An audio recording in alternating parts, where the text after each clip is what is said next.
ਜੇਕਰ ਤੁਸੀਂ ਵੀ ਅਗਨੀਵੀਰ ਬਣ ਕੇ ਭਾਰਤੀ ਫੌਜ ਦਾ ਹਿੱਸਾ ਬਣਨਾ ਚਾਹੁੰਦੇ ਹੋ ਤਾਂ ਇਹ ਖਬਰ ਤੁਹਾਡੇ ਲਈ ਜ਼ਰੂਰੀ ਹੈ। ਤਾਂ ਜੋ ਤੁਸੀਂ ਠੱਗਾਂ ਦੇ ਝਾਂਸੇ ਵਿੱਚ ਨਾ ਫਸ ਸਕੋ, ਤੁਹਾਨੂੰ ਪਤਾ ਹੋਣਾ ਚਾਹੀਦਾ ਹੈ ਕਿ ਇਸ ਵਾਰ ਫੌਜ ਵੱਲੋਂ ਪਹਿਲਾਂ ਆਨਲਾਈਨ ਪ੍ਰੀਖਿਆ ਲਈ ਜਾਵੇਗੀ ਅਤੇ ਉਸ ਤੋਂ ਬਾਅਦ ਭਰਤੀ ਰੈਲੀ होगी। सुनो की कहना है कर्नल SK सिंह दा। आज की जो ब्रीफ है वो आप सबको जो भारतीय सेना की रिवाइज्ड रिक्रूटमेंट पॉलिसी है उसके बारे में बताने के लिए है। इस पॉलिसी में पहली बार रिटन एग्ज़ाम पहले हो रहा है बशर्ते रैली के। बच्चों का रजिस्ट्रेशन इस साल के लिए खुला हुआ है। 16 फरवरी से 15 मार्च तक की रजिस्ट्रेशन की डेट है। रिटन एग्ज़ाम जो होएगा कंप्यूटर के ऊपर होएगा, 176 सेंटर्स में होएगा ऑल ओवर इंडिया। लुधियाना के लिए ये एग्ज़ाम लुधियाना शहर में ही होएगा। 17 से और करीब 5 या 7 दिन तक 17 अप्रैल से ये रिटन एग्ज़ाम होएगा। इसके बाद मेरिट बनेगी।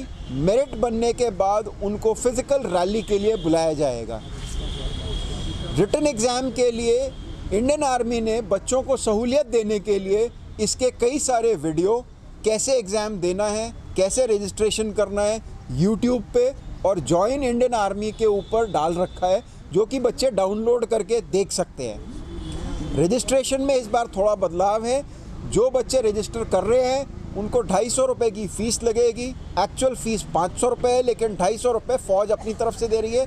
250 रुपये बच्चों ने पेमेंट करना है, जो कि किसी भी ऑनलाइन माध्यम से, UPI से, बैंक से, क्रेडिट कार्ड से, डेबिट कार्ड से, किसी भी माध्यम से किया जा सकता है। इसके साथ साथ रजिस्ट्रेशन में डिजी लॉकर को भी सम्मिलित कर लिया गया है, ताकि जो डॉक्यूमेंट बच्चों के डिजी लॉकर पे है वो आराम से ऑनलाइन रजिस्टर हो जाए, ताकि फ्रॉड का या बदमाशी का या कोई भी गलती का काम कम से कम हो।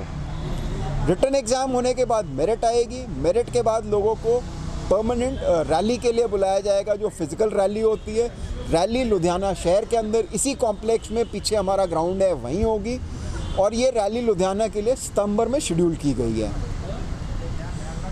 जो लड़के पास हो जाएंगे, सिलेक्ट हो जाएंगे मेरिट में, उनकी ट्रेनिंग 1 नवंबर 2023 से शुरू होगी।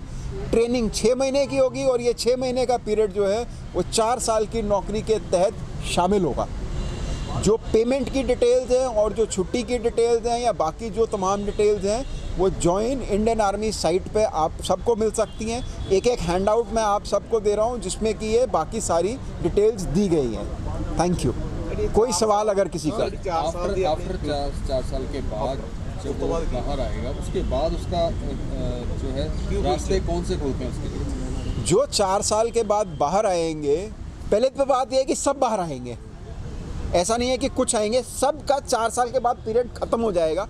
उसके बाद पहला ऑप्शन उनको मिलेगा वॉलंटियर करने के, कि आप फ़ौज में आगे नौकरी करना चाहते हो कि नहीं। जो तो वॉलंटियर करेंगे फ़ौज में, उनका जो उनकी परफॉर्मेंस है उसके बेसिस पे उस बैच की 25% वैकेंसियों के तहत उनका सिलेक्शन होगा। अगर बैच में 40,000 लोग थे तो 10,000 वॉलंटियर्स का सिलेक्शन होगा। जो बच्चे वॉलंटियर नहीं करते हैं फ़ौज में आने के लिए, उनको कई सारे वर्टिकल्स हैं, जैसे कि railways, paramilitary forces, state police, public sector undertaking, defence public sector undertaking, इन सब में रिजर्वेशन और एक फ़िक्स्ड कोटे की अलॉटमेंट करी जा रही है। इसके अलावा भी अगर उन्हें कुछ नहीं करना तो उन्हें 12 लाख रुपए का एक कॉर्पस हाथ में आएगा। सारे डॉक्यूमेंट सही होंगे। वो कोई भी अपना बिजनेस या फॉरेन जाने का अगर उनका सपना है तो वो, या कोई भी अपना छोटा मोटा काम खुद का शुरू करना चाहते हैं तो वो शुरू कर सकते हैं। इससे फ़ायदा ये है कि जज्बा सब में होता है देश की नौकरी करने का, देश के लिए काम करने का, लेकिन सब नहीं चाहते कि मैं परमानेंट ये काम करूं। यह आधे रास्ते जाके लगता है किसी को जी मेरे बस का नहीं है या मेरा ये लाइन नहीं है, तो उनको मौका है कि जी 4 साल आप करके देश की सेवा, और उसके बाद फिर आप जो मन में आए वो कर सकते हो। तो दोनों काम हो जाएंगे। बच्चों को फ़ायदा है कि उनके डॉक्यूमेंट सही हो जाएंगे और उनको एक कॉर्पस मिल जाएगा, जिसके तहत वो अगर कुछ भी अपना शुरू करना चाहे तो अपना खुद का काम भी शुरू कर सकते हैं। 12 लाख के साथ किसी घरवाले की तरफ देखने की ज़रूरत नहीं है, भाई बहन की देखने की ज़रूरत नहीं है, बैंक की तरफ देखने की ज़रूरत नहीं है। 12 लाख एक ठीक ठाक अमाउंट है इंडिया में आज के दिन पे कुछ भी नया शुरू करने का। जैसे फौज में बाद में रिटायरमेंट के बाद पेंशन लगती है, वो तो खत्म नहीं, पेंशन वाला स्कीम बंद है, क्योंकि ये 4 साल की है, इनको पेंशन नहीं लागू होगी। जो परमानेंट 25% हो जाएंगे उनको पेंशन लागू होगी उसके बाद। बेस के कितने से शुरू होगी?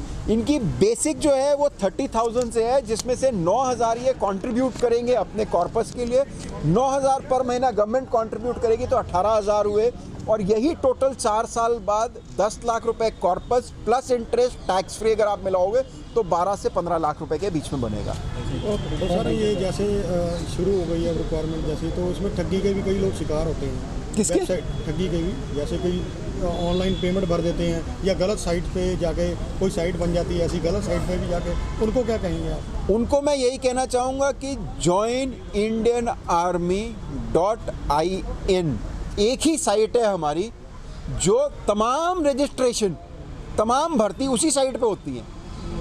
उस पर कहीं कोई, और जो बच्चे पहले भी देते आए हैं उन सबको ये पता है, क्योंकि सबको इस साइट पर रजिस्टर करना ज़रूरी है। इसके एग्ज़ाम कहाँ होंगे? इसके exam 176 centres all over India होंगे।